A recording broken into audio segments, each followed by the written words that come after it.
Irmãos, Hebreus capítulo 9, eu vou ler duas porções desse capítulo.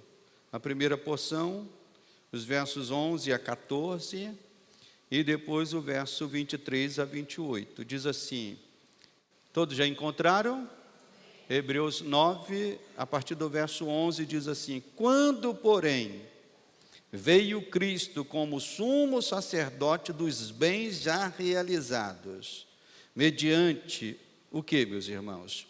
O maior e mais perfeito tabernáculo, não feito por mãos, quer dizer, não desta criação, também não por meio de sangue de bodes e de bezerros, mas pelo seu próprio sangue, entrou no Santo dos Santos, uma vez por todas, tendo obtido o que, meus irmãos? Uma eterna redenção. Diga comigo, uma eterna redenção.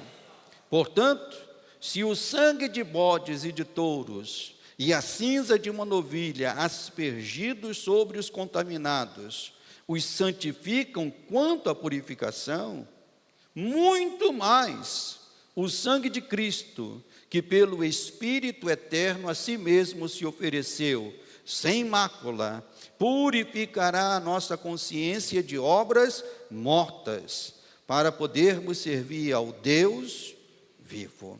Verso 23 a 28. Então era necessário, portanto, que as figuras das coisas que se acham nos céus se purificassem com tais sacrifícios, mas as próprias coisas celestiais com sacrifícios a eles superiores.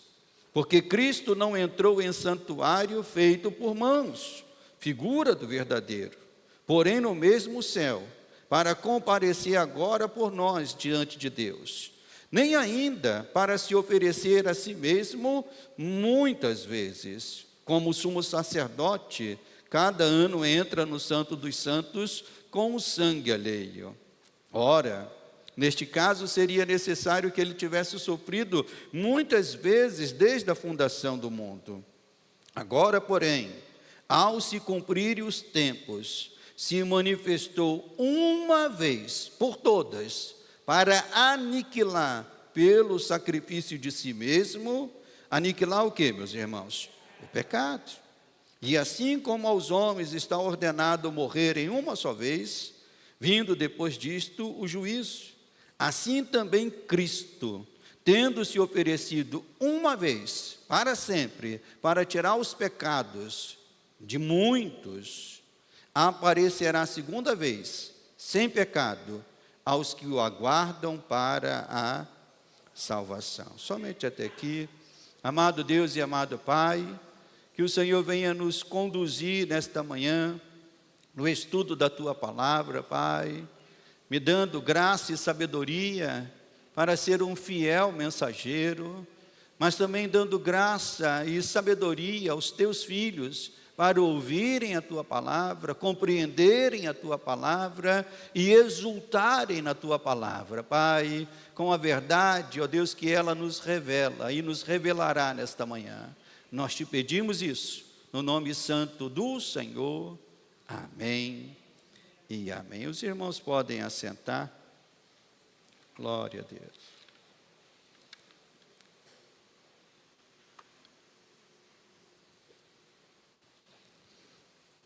Irmãos, antes de entrar no estudo propriamente dito desta manhã, eu quero fazer uma preparação intelectiva ou racional, né, com os irmãos, para que os irmãos estejam preparados para entender aquilo que vamos tratar nesta manhã.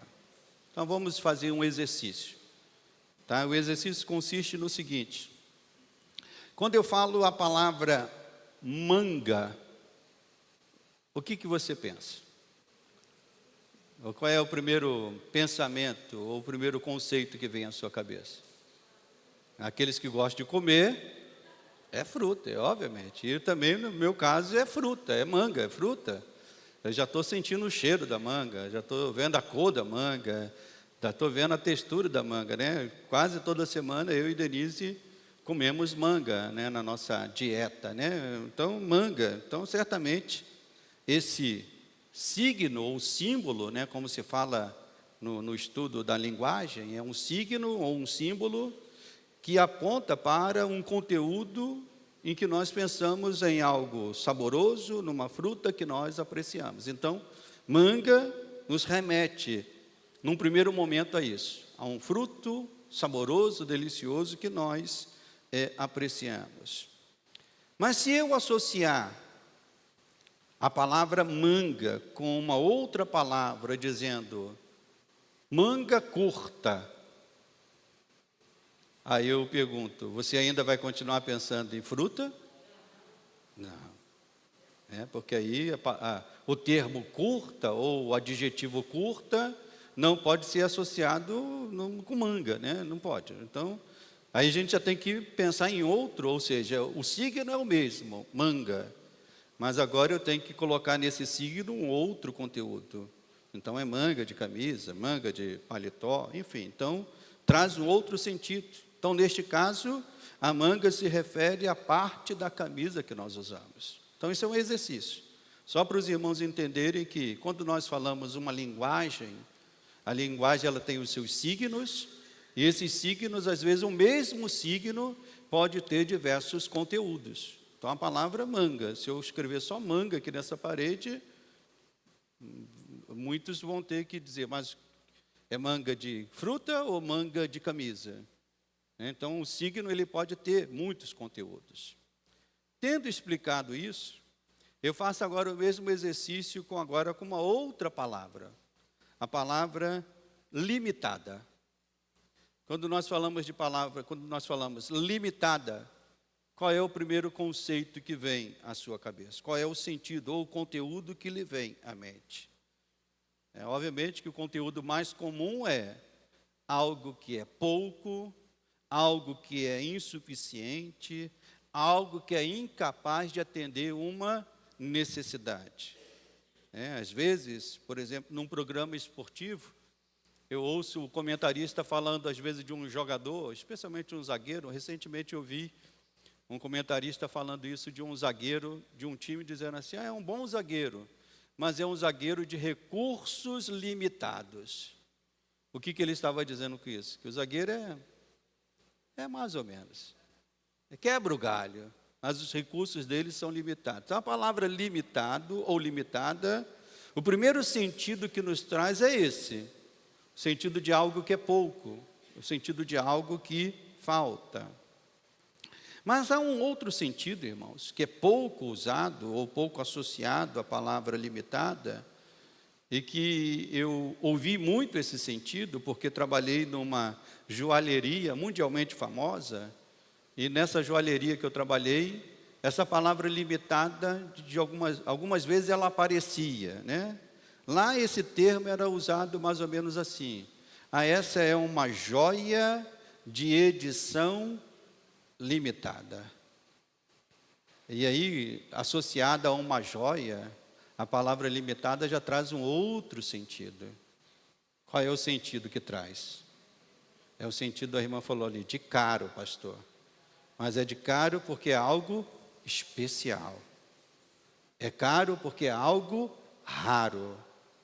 E nessa joalheria tinha algumas joias que a edição era tão limitada, que se fazia uma joia só.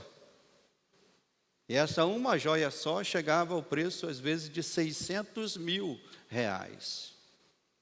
Isso na época que eu trabalhei lá, há quase 20 anos atrás. R$600 mil. E tinha pessoas que compravam essa joia. Por quê? Porque queriam ter uma joia em que só ele pudesse... a pessoa que comprava aquela joia tinha a certeza que nenhuma outra pessoa iria usar aquela joia. Então, trazia o sentido de raro, trazia o sentido de especial. Então, por que o pastor falou isso até agora? Porque eu quero estabelecer, no início desse estudo, essa ideia aos irmãos. Que quando nós falamos de redenção limitada, nós queremos que os irmãos entendam como redenção especial, como redenção valiosa, como redenção perfeita. Amém, meus irmãos? Então, a primeira coisa que tem que ficar, então o pastor vai falar muito de redenção limitada, mas o que os irmãos têm que ter em mente não é uma redenção insuficiente, não, mas uma redenção especial, uma redenção valiosa, uma redenção preciosa. Redenção limitada é o terceiro ponto, ou a terceira doutrina que forma o conjunto conhecido como as doutrinas da graça, né? Depravação total, já falamos há 15 dias atrás. Eleição incondicional, falamos no domingo passado. E hoje vamos estar falando sobre redenção limitada, né? E no domingo passado tratamos da eleição incondicional, onde mostramos que antes da fundação do mundo, nós fomos o quê, meus irmãos? Quem se lembra da palavra?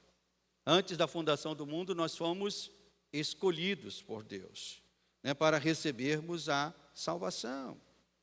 E a pergunta que surge a partir dessa sequência de estudo, a pergunta que surge e que fazemos agora é essa seguinte pergunta: a obra de Jesus na cruz foi para salvar todos os homens ou para salvar aqueles que Deus escolheu antes da fundação do mundo, ou seja, os eleitos? Essa é uma pergunta para você pensar. Vai pensando aí. É uma pergunta de vestibular. Amém, meus irmãos? E vou repetir a pergunta de novo, né? A obra de Jesus na cruz, ou seja, a redenção que Jesus conquistou na cruz, foi para salvar todos os homens ou para salvar aqueles que Deus escolheu antes da fundação do mundo, ou seja, os eleitos?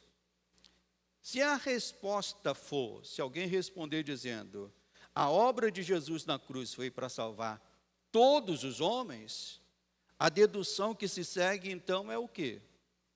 Cristo teria morrido por todos os homens, mas o sacrifício de Cristo então foi ineficaz? O sacrifício de Cristo então ele morreu por todos os homens, mas ele não consegue salvar a todos os homens? Então seria o sacrifício de Cristo ineficaz? Essa é a dedução que nós temos que trazer, se a resposta for, a obra de Cristo na cruz foi para salvar todos os homens. Afinal, Cristo morreu na cruz para trazer possibilidade de salvação ou para trazer salvação de verdade? São perguntas que nós precisamos responder. São perguntas que nós precisamos entender. Talvez você já tenha escutado em alguma pregação, e às vezes, obviamente, que quando nós pregamos a palavra, nós podemos ter até uma linguagem um pouco mais solta, vamos assim dizer. Talvez numa pregação nós falamos assim: Cristo veio e abriu a porta da salvação, mas entra por esta porta quem quer. É isso? Talvez você já tenha escutado alguma pregação que traga esse sentido. Mas nós aprendemos lá na primeira mensagem, falando sobre depravação total, que por conta da natureza pecaminosa, o homem quer Deus? Sim ou não, meus irmãos? O homem quer Deus? Sim ou não? Nós falamos lá de Romanos capítulo 3, né, que não há nenhum justo sequer, né, a sua vontade está corrompida, seu raciocínio está corrompido, seus desejos estão corrompidos, esses homens não querem Deus.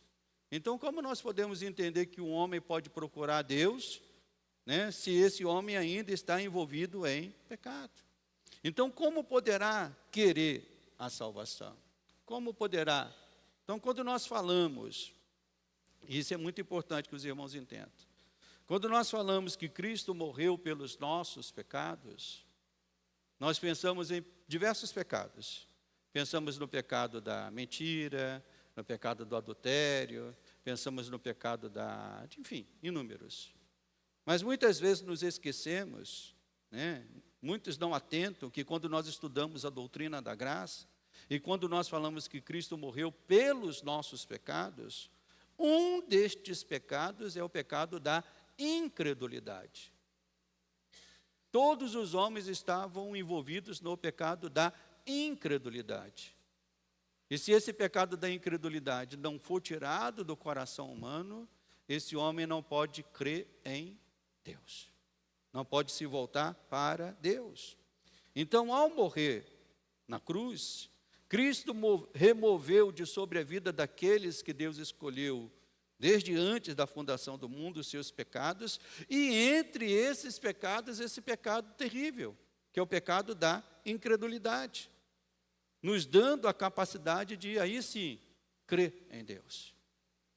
Nós cremos em Deus porque Deus removeu esse pecado da incredulidade da nossa vida. Ele abriu os nossos olhos, Ele abriu os nossos corações, para que pudéssemos receber a fé e crer em Deus e crer em Jesus Cristo como nosso Salvador. Por essa razão, meus irmãos, que nós cremos que a redenção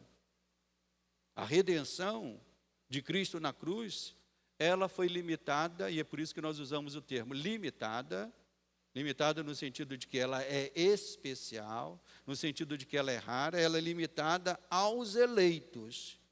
E aí eu trago 3 razões para explicar isso. 3 razões. Que razões, pastor? Uma razão lógica, uma segunda razão da percepção ou perceptiva, e uma terceira razão da ortodoxia. Eu vou explicar isso aos irmãos. A primeira razão é uma razão lógica. A lógica do que nós estamos estudando desde o primeiro mensagem, então é importante que os irmãos sigam a lógica. Amém? Nós temos que ter um raciocínio lógico. A lógica do que nós aprendemos na primeira mensagem é que nenhum homem pode escolher Deus, porque esse homem está morto nos seus delitos e pecados. Esse é o primeiro ponto. O segundo ponto é, Deus nos escolheu antes da fundação do mundo. E esse terceiro ponto nos mostra pela lógica, que aqueles a quem Deus escolheu, foi por esses a quem Deus morreu.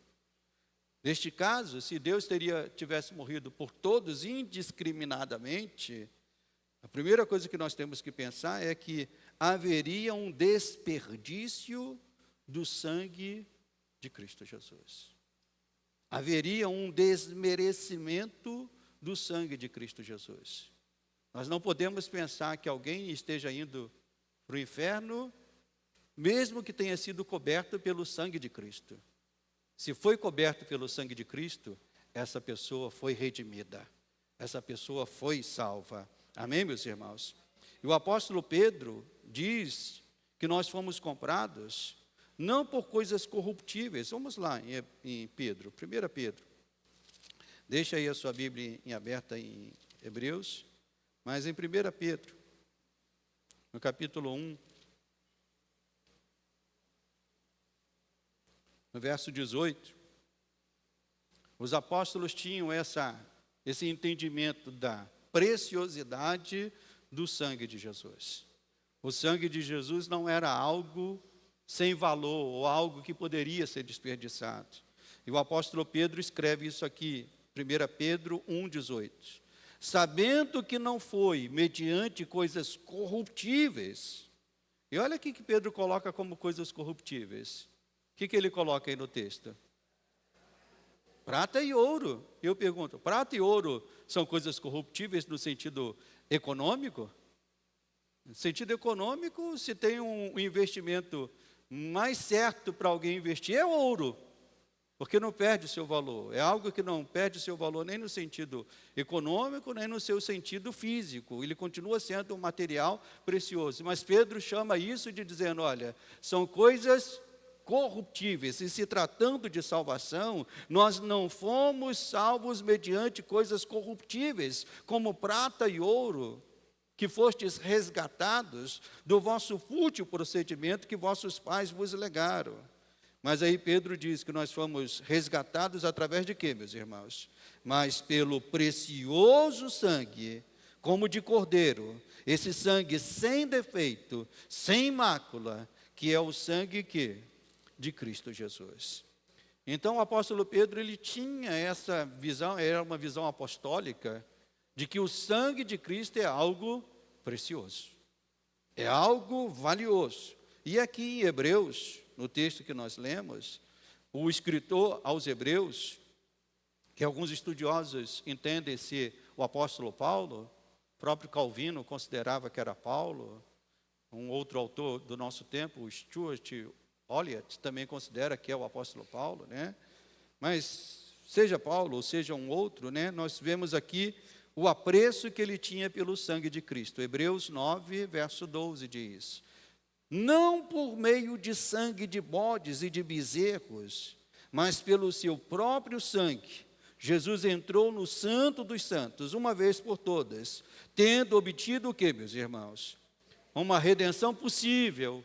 É isso que diz? Uma probabilidade de redenção. Ele diz, tendo obtido uma eterna redenção. Portanto, se o sangue de bodes e de touros e a cinza de uma novilha aspergidos sobre os contaminados os santificam quanto à purificação, o que o autor diz? Muito mais, o sangue de Cristo, que pelo Espírito eterno, a si mesmo se ofereceu sem mácula a Deus, purificará a nossa consciência de obras mortas para servirmos ao Deus vivo. Então, a ideia que os apóstolos nos passam é que o sangue de Cristo, meus irmãos, é algo precioso, é algo valioso.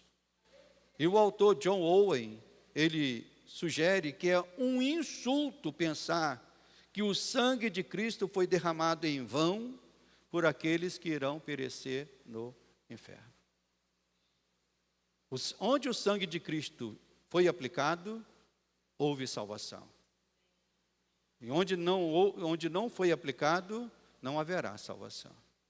Então, o sangue de Cristo é algo precioso. Então, pela lógica, nós entendemos isso. Essa é a primeira razão, a razão da lógica. Não havíamos como se voltar para Deus. Deus escolheu os eleitos antes da fundação do mundo, então a redenção, ela é aplicada aos eleitos. A segunda razão é uma razão de percepção, e é essa razão todos nós podemos ver. A nossa percepção nos mostra claramente que muitas pessoas morrem todos os dias. Sim ou não, meus irmãos? Quantas pessoas você já viu morrer ao longo da sua vida? Certamente dezenas. Quem já passou dos 50, talvez já até passou de uma centena de pessoas que morreram, né? E entre essas pessoas que morreram, nós temos claramente pessoas que morreram salvos em Cristo e pessoas que morreram sem salvação em Cristo. Você conhece pessoas que morreram sem salvação em Cristo? Sim ou não? Quem conhece pessoas que morreram sem salvação em Cristo? Então a nossa percepção nos mostra claramente que Cristo não morreu por todos, porque se Cristo tivesse morrido por todos, todos seriam salvos. Então a nossa percepção nos mostra, então podemos perceber claramente, nós vemos que muitos morrem sem salvação. Então seria atribuir o sangue de Cristo um poder duvidoso, é algo que nós não vemos nos escritos apostólicos. Onde o sangue de Cristo foi aplicado, haverá salvação. Diga comigo, onde o sangue de Cristo foi aplicado, haverá salvação. E a terceira razão, uma razão que eu chamo de ortodoxa, é porque nós precisamos evitar uma heresia conhecida no termo teológico como universalismo. O que essa heresia diz, pastor? É uma heresia que está aí na crença popular de que todas as pessoas que morrerem irão para o céu. Você já percebeu essa heresia, ela tomando conta do pensamento popular, do imaginário popular, né? Esta é uma ideia que está no imaginário de muitos. E nós vemos isso claramente quando morre, às vezes, uma pessoa famosa, né? E às vezes uma pessoa famosa que viveu uma vida toda rejeitando Deus, não querendo saber de Deus, e às vezes até blasfemando contra Deus. Mas aí quando a pessoa morre, primeira coisa que nós vemos são pessoas botando lá, que Deus a receba, vá com Deus, que ela esteja no céu. Essa é uma crença chamada universalismo.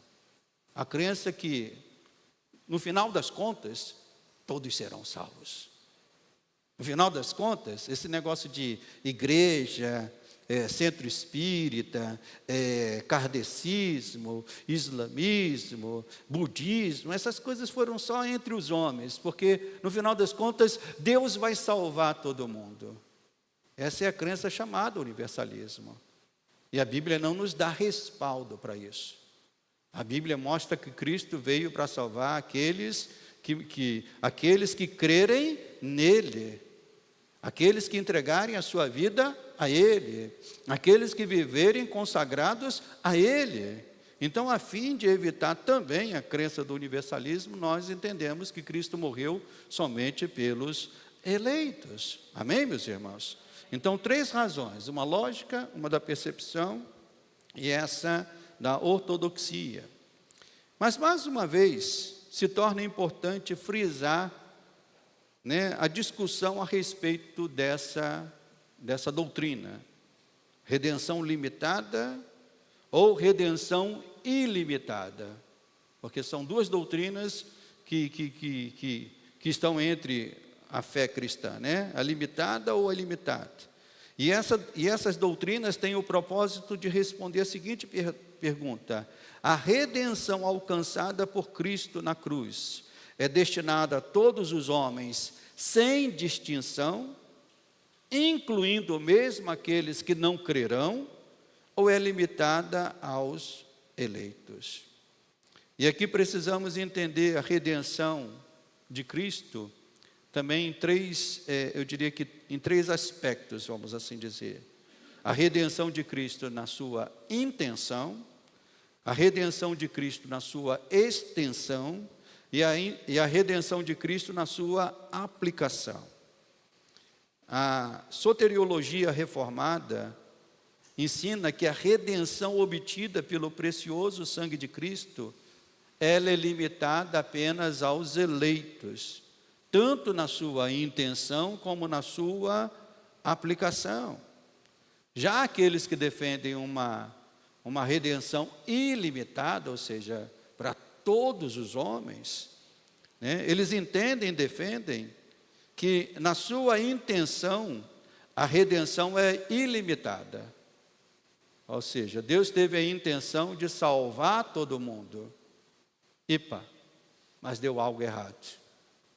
Alguém pode imaginar isso? Deus tendo a intenção e deu algo errado? Se Deus teve a intenção, meus irmãos, Ele como Deus todo soberano, isso vai acontecer. Tudo que Deus intenta fazer, Deus realiza. Então, mas aqueles que defendem a redenção ilimitada, dizem que na sua intenção, ela é ilimitada, pois é oferecida a todos os homens, mas se torna limitada na sua aplicação. Por quê, pastor? Porque segundo essa doutrina, a doutrina da redenção ilimitada, essa redenção depende da resposta humana. Aí entra aqui um detalhe importante. Note que seja na redenção limitada ou na redenção ilimitada, a verdade é que ambos estão limitando essa redenção de alguma maneira, Os reformados entendem que é limitada de fato, por quê? Porque o precioso sangue de Cristo não pode ser desperdiçado.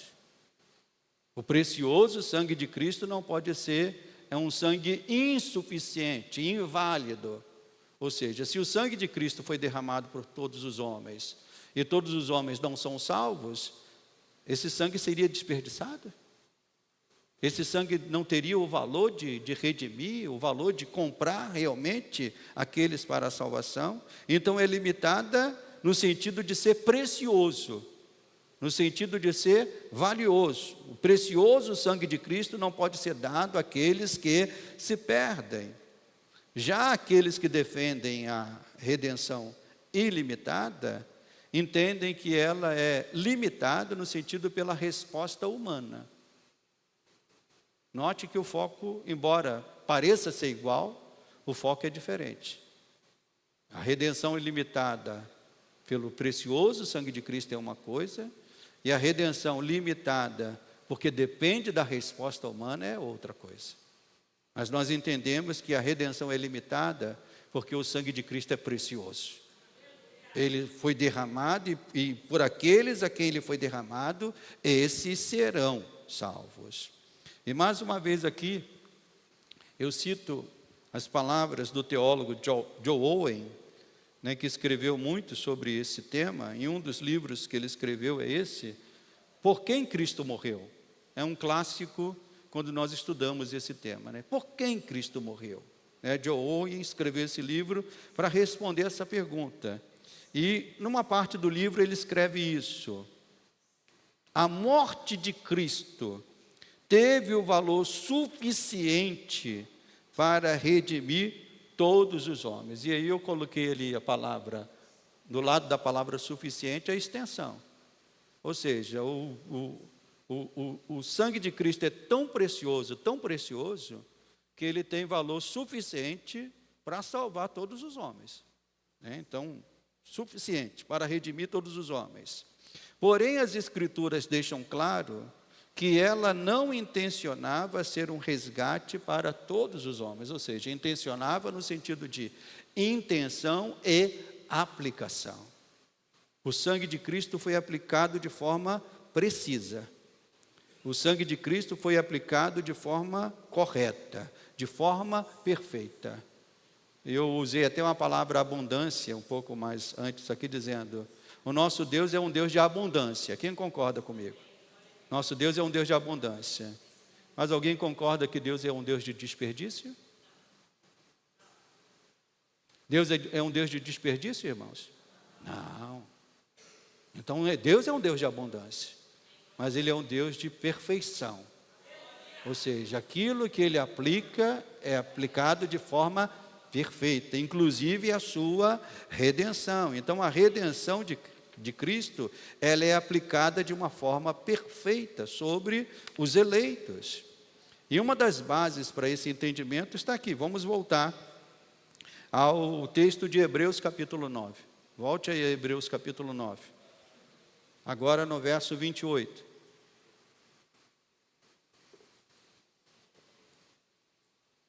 Vamos ler aqui o verso 28.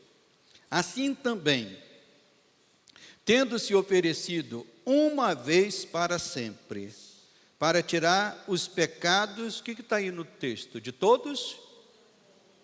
Está escrito de todos, irmãos? Está escrito de muitos. E quando se diz muitos, não significa todos. Continuando.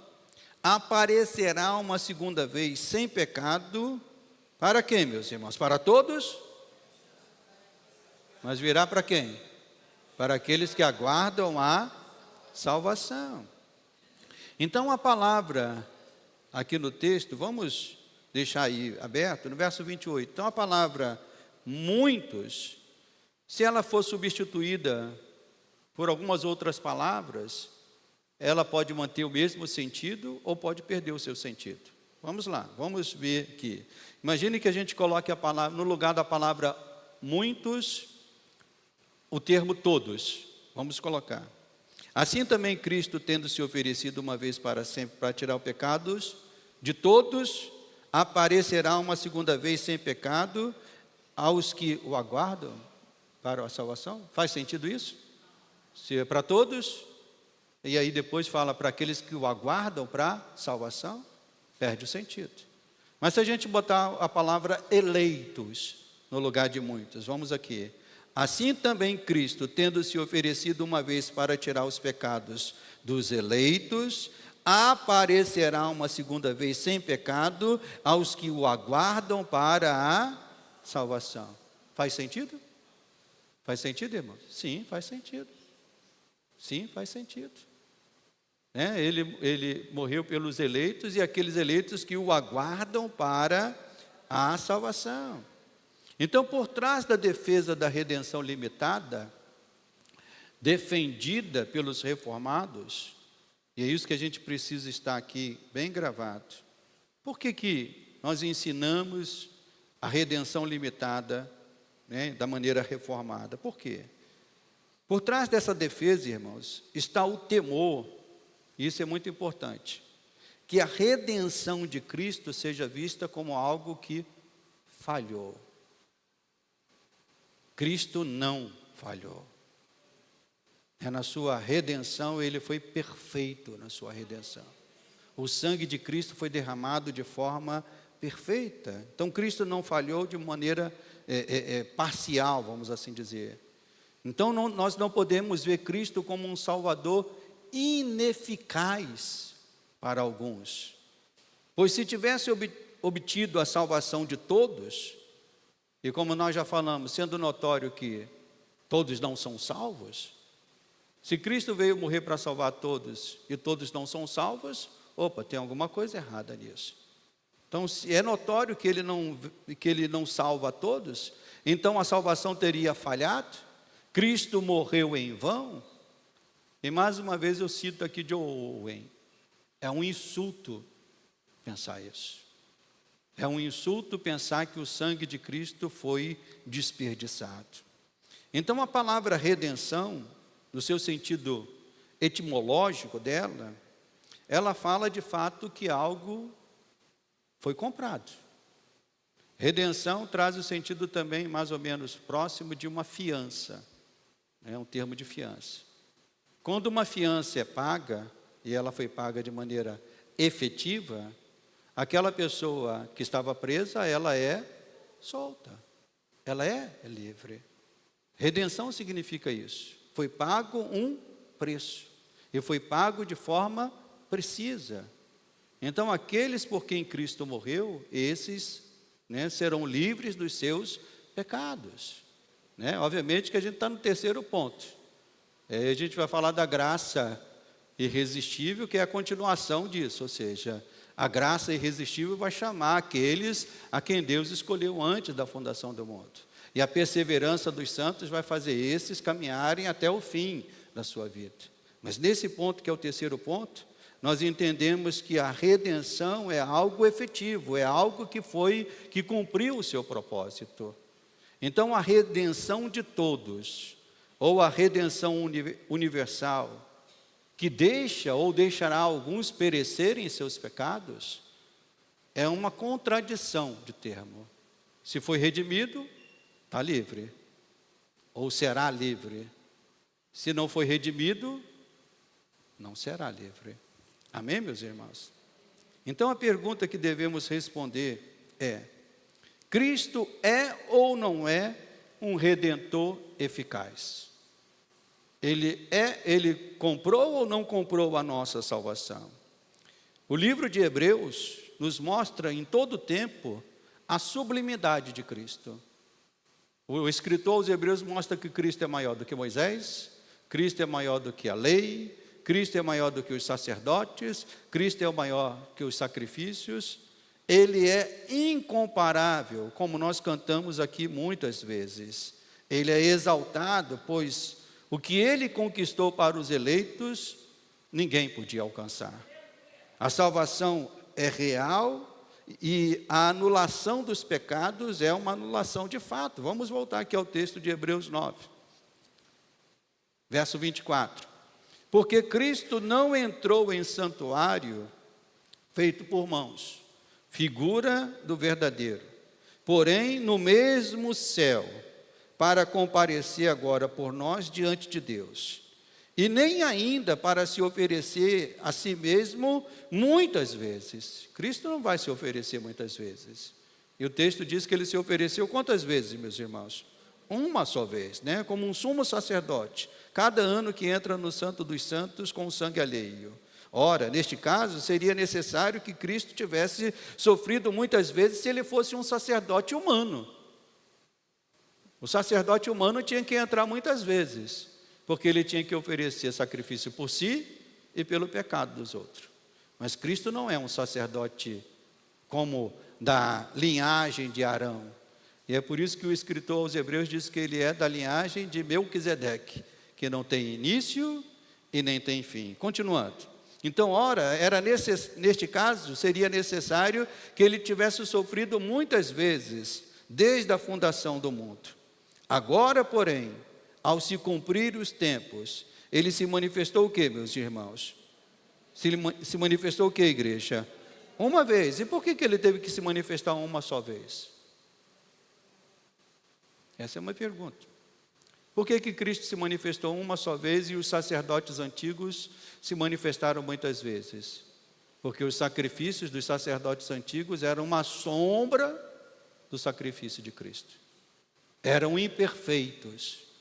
Eram, como diz aqui no verso 12 e 13, se o sangue de bodes e de touro podia fazer algum benefício, muito mais o sangue de Cristo. Aí continuando aqui no finalzinho do verso 26. Agora, porém, ao se cumprir os tempos, se manifestou uma só vez. Se manifestou uma vez porque o sacrifício dele foi perfeito. Por todos, uma vez por todas, para aniquilar pelo sacrifício de si mesmo o pecado. Então Cristo aniquilou os pecados na vida daqueles que servem a Deus, e especialmente o pecado da incredulidade. Então o sangue de bodes e touros não pode ser comparado ao sangue de Cristo. Teve o seu valor? Teve. Qual o valor que teve o sangue de bodes e de touros? O valor pedagógico, o valor preparatório, de mostrar que viria o sangue perfeito, e mostrar que viria o cordeiro perfeito, o sacrifício perfeito. Prata e ouro, o apóstolo Pedro diz que são lixo diante da preciosidade do sangue de Cristo. Então, a verdadeira proclamação do Evangelho consiste nisso, meus irmãos. Primeiro, reconhecer a soberania de Deus na salvação humana. A nossa salvação vem do Senhor. Diga comigo, a salvação vem do Senhor. A salvação é uma ação de Deus para nós. Nós desfrutamos da salvação, mas quem realiza a salvação é Deus. É Deus que realiza a salvação. Reconhecer a soberania de Deus na salvação. Segundo, reconhecer a eficácia da obra de Cristo para salvar. Nós não podemos pensar na obra de Cristo para salvar e não salvar. A obra de Cristo foi eficaz para salvar. E todos aqueles a quem ela foi aplicada, esses serão salvos. Mas deixe-me ler agora um texto um pouco mais longo, que eu considero um dos textos mais lindos que considero na defesa das doutrinas da graça. Esse texto foi escrito pelo teólogo Parker, J.I. Parker, e ele escreveu no livro Os Gigantes, Entre os Gigantes, esse livro. Então é um texto um pouco mais longo, mas eu vou ler e os irmãos vão acompanhar aí no slide. Ele diz: nossa mente tem sido condicionada a pensar sobre a cruz como uma redenção que não redime, a pensar em Cristo como um Salvador que não salva, a pensar no amor de Deus como um débil afeto que não pode impedir alguém de cair no inferno, e a pensar na fé como, isso aqui é importante, a pensar na fé como a ajuda humana que Deus necessita para cumprir os seus propósitos. O resultado é que não somos mais livres para acreditar no Evangelho bíblico ou para anunciá-lo. Não podemos acreditar nele porque nossos pensamentos estão presos nas armadilhas do sinergismo. A confusão mental que resulta daí priva a Deus de grande parte da glória que deveríamos atribuir-lhe como autor e consumador da salvação. Não é isso que nós falamos? Que Cristo é o autor e consumador, o que, meus irmãos? Da nossa fé. Ele é o autor da nossa fé. Autor e consumador da salvação. e priva, e eu botei aí só para frisar bem, e priva a nós mesmos do imenso consolo, do qual poderíamos gozar por reconhecermos que aquilo que Deus fez de maneira perfeita por nós. Nós não podemos pensar num Cristo que não salva. Nós não podemos pensar numa cruz que não redime. Nós não podemos pensar num sangue que é desperdiçado. O sangue de Cristo é precioso. Ele é perfeito. Ele é algo raro e foi aplicado nos eleitos. Então, entendemos que é perfeitamente compreensível os motivos e a defesa de cada posição sobre esse tema, né? Entendemos. Seja por parte dos reformados, dos quais nós nos alinhamos, ou por parte dos arminianos. No entanto, qualquer uma dessas posições precisará conviver com um ônus por seu posicionamento. Há um ônus em cada posicionamento. Do lado dos reformados, terão que viver com o ônus da acusação de limitarem o amor de Deus. E no caso dos arminianos, de limitarem a eficácia da salvação de Deus e tirarem de Cristo a glória da salvação do homem. Esses são os dois ônus. Mas como nós falamos lá na primeira pregação, nós cremos num Deus que é soberano. E tudo aquilo que Ele intenta fazer, Ele vai fazer. Nenhum dos seus planos pode ser frustrado. E para terminar, eu quero trazer também um texto do nosso bispo Walter McAllister, que ele escreveu um livro chamado O Pentecostal Reformado, onde ele trata a respeito desse tema. E nesse livro, falando sobre esse tema, o bispo Walter escreveu o seguinte, ele escreveu o seguinte: Cristo veio morrer somente pelos seus. Evidentemente, e mais uma vez ele frisa isso, a mesma coisa que Joe Owen frisa e que nós frisamos também. Evidentemente, sua morte na cruz foi suficiente para pagar a pena de todos os pecados do mundo. Contudo, o sacrifício de Cristo no Calvário é eficiente para perdoar somente os pecados dos que Ele veio salvar, conforme o próprio desígnio de Deus. Consequentemente, Cristo não veio morrer indiscriminadamente por todos, como defende o arminianismo. Ele não veio pagar a pena pelos pecados daqueles que serão condenados à perdição eterna. E ele termina dizendo, isso seria um contrassenso. Ou mais, como diz Owen, um insulto, pensar que o sangue de Cristo foi jogado fora. Que o sangue de Cristo foi colocado sobre alguém e essa pessoa pisou o sangue. Não. Onde o sangue de Cristo chegou, haverá salvação. É isso que nós temos que ter em mente. Então, quando nós falamos de redenção limitada, nós estamos entendendo como redenção especial, valiosa, rara, que não pode ser jogada fora. Amém, meus irmãos? Então, isso, quando nós estudamos isso, pelo menos eu, quando eu entendo isso me joga no chão. Quando eu ouço a palavra de Deus, especialmente as doutrinas da graça, isso me joga no chão. Porque isso me faz ver que eu tive os meus olhos abertos para ver, eu tive o meu coração transformado para crer, eu tive a minha incredulidade tirada por Cristo Jesus, e por isso é que nós temos que louvar a Deus todos os dias da nossa vida. E você já faz isso. Às vezes você está cantando essa doutrina, mas sem entender ela. Porque nós cantamos, e eu vou até chamar os irmãos do louvor para vir aqui, né? Cadê os irmãos do louvor?